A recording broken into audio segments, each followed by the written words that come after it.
Hello out there in YouTube land, Rival here. Thanks for stopping by. We actually got a shop video coming at you this week.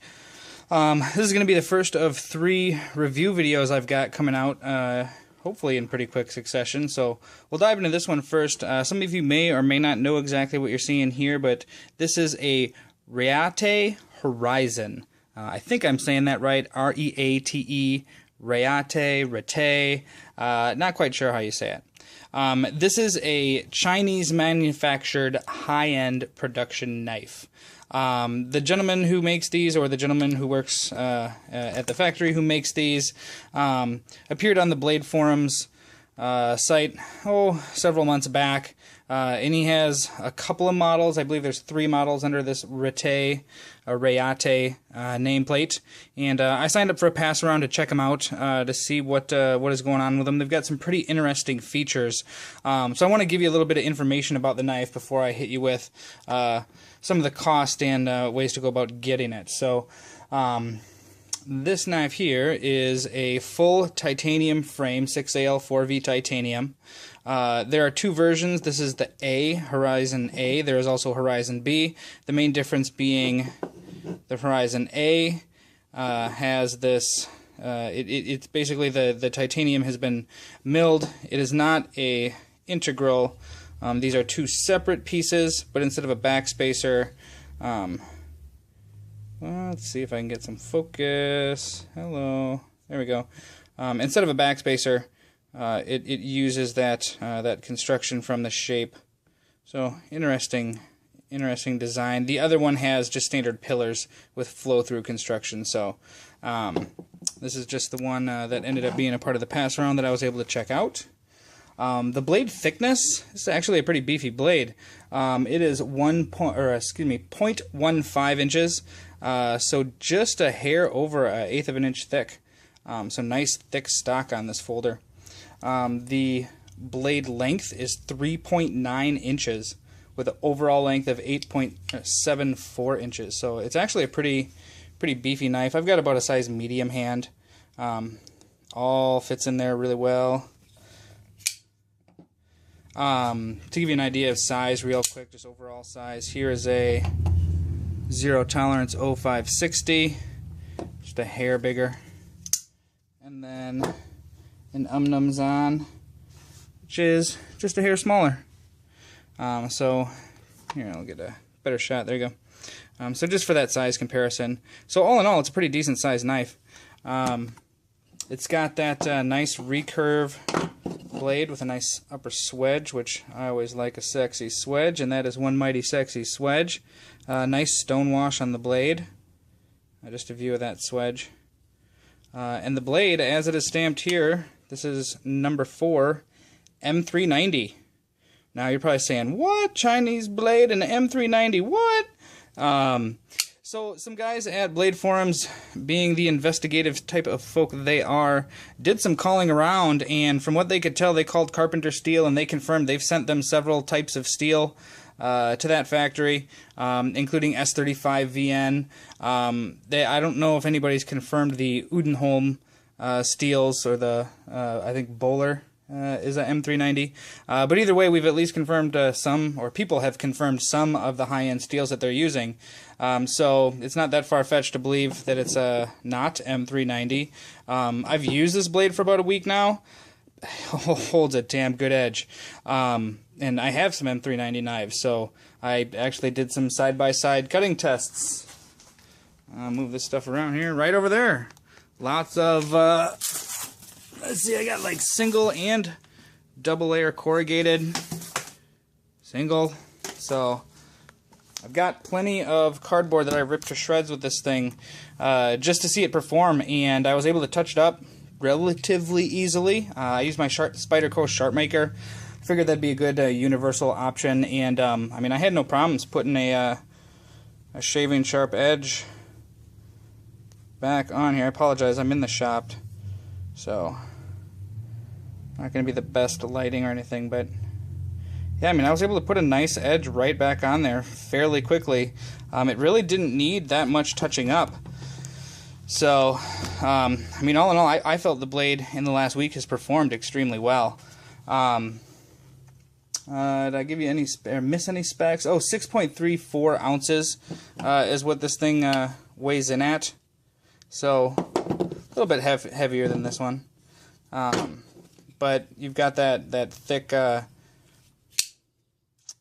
frame. Speed on this knife, so it is 3D machined handles with this texture. It actually comes with just a standard blasted handle. One of the guys in the pass around before I got this did the anodizing on there, so looks really nice. Grippy when you go in this direction. In this direction, it's pretty smooth, but still a nice texture and pattern.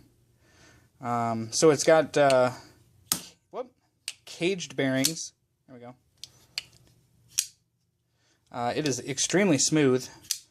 I don't know if I'd say buttery smooth, but it is damn smooth. In taking it apart, it's actually got some polished washers on the inside of the milled pockets for the titanium side that the ball bearing rolls on, so that it's not rolling right on the titanium.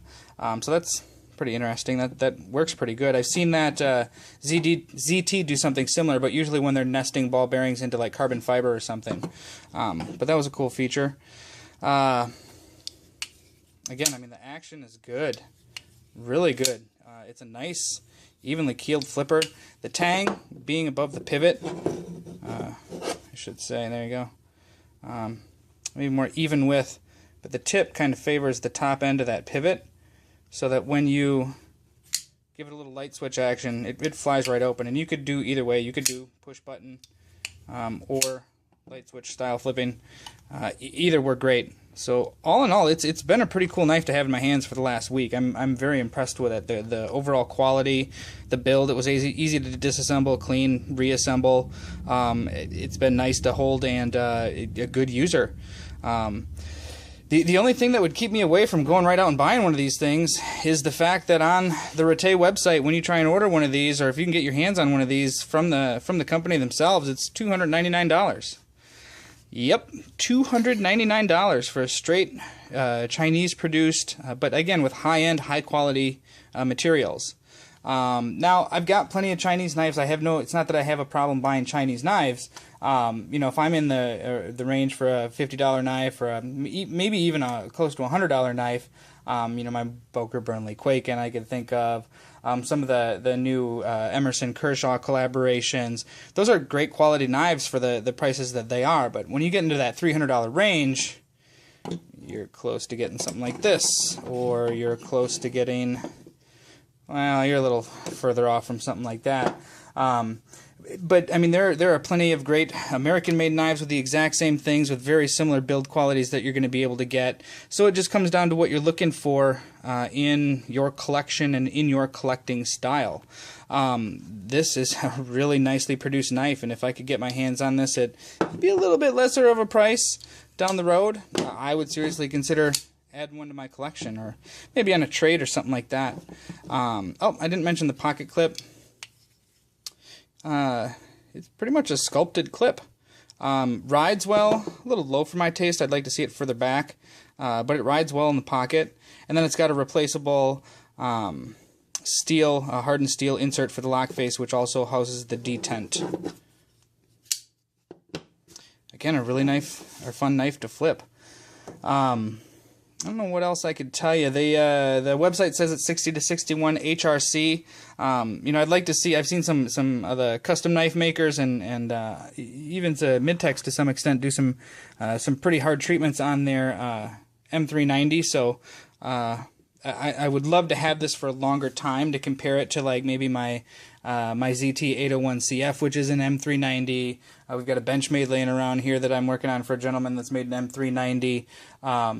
I'd love to see what some of those, what Benchmade's doing with theirs, or what ZT's doing with theirs compared to this, but I don't have the time to do those kinds of tests or anything like that. But again, I mean, I can't stop saying it's overall a pretty decent knife. As far as we can tell, or as far as what I've seen a lot on the forums, it's an original design.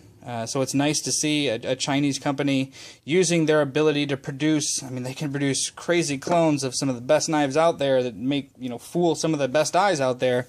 It's nice to see them put those skills to use, making their own designs, because I think they're going to have a lot better success when they do that. So, yeah, I've got more videos coming out very soon.